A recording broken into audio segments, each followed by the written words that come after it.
Mesdames, Mesdemoiselles et Messieurs, la célébration de la Journée internationale pour l'élimination de toutes les formes de violence à l'égard de la femme et de la fille est une opportunité spéciale de briser les silences pour mettre en lumière toutes ces violences et de mobiliser tous les efforts nécessaires dans un élan de solidarité en vue d'y mettre fin à l'horizon 2030, car en plus de compromettre les droits fondamentaux des femmes et des filles, ces violences constituent un obstacle majeur du développement durable. Cette année, la célébration est placée sous thème « Au rangé des mondes, financer, intervenir, prévenir et collecter ».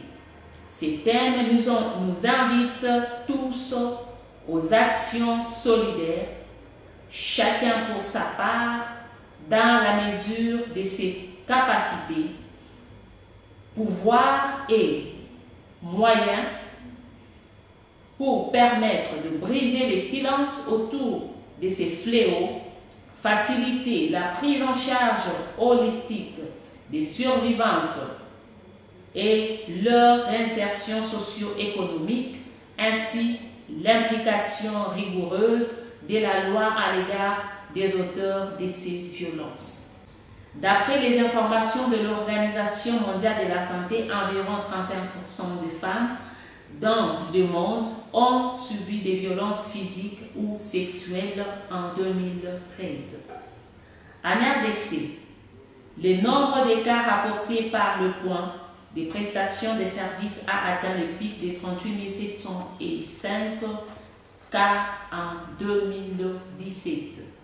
Ici chez nous au Lualaba, les statistiques fournies par la police de protection de l'enfant et la prévention des violences sexuelles indiquent que pour la période de janvier à octobre 2020, un total de 78 cas de violences sexuelles à l'égard des femmes et de filles ont été signalés. La quasi-totalité de ces cas concerne les enfants de moins de 18 ans, soit 75 sur 78 cas signalés. Par ailleurs, les sources hospitalières, au moins 2 femmes sont mortes à Kolwezi des suites de violences physiques et sexuelles en 2020, dont une de 3e âge.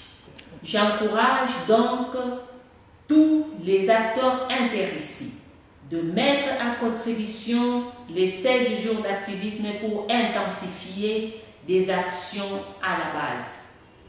Sur ces mots, je déclare lancer les 16 jours d'activisme pour l'élimination des violences à l'égard de la femme et de la jeune fille. Je vous remercie.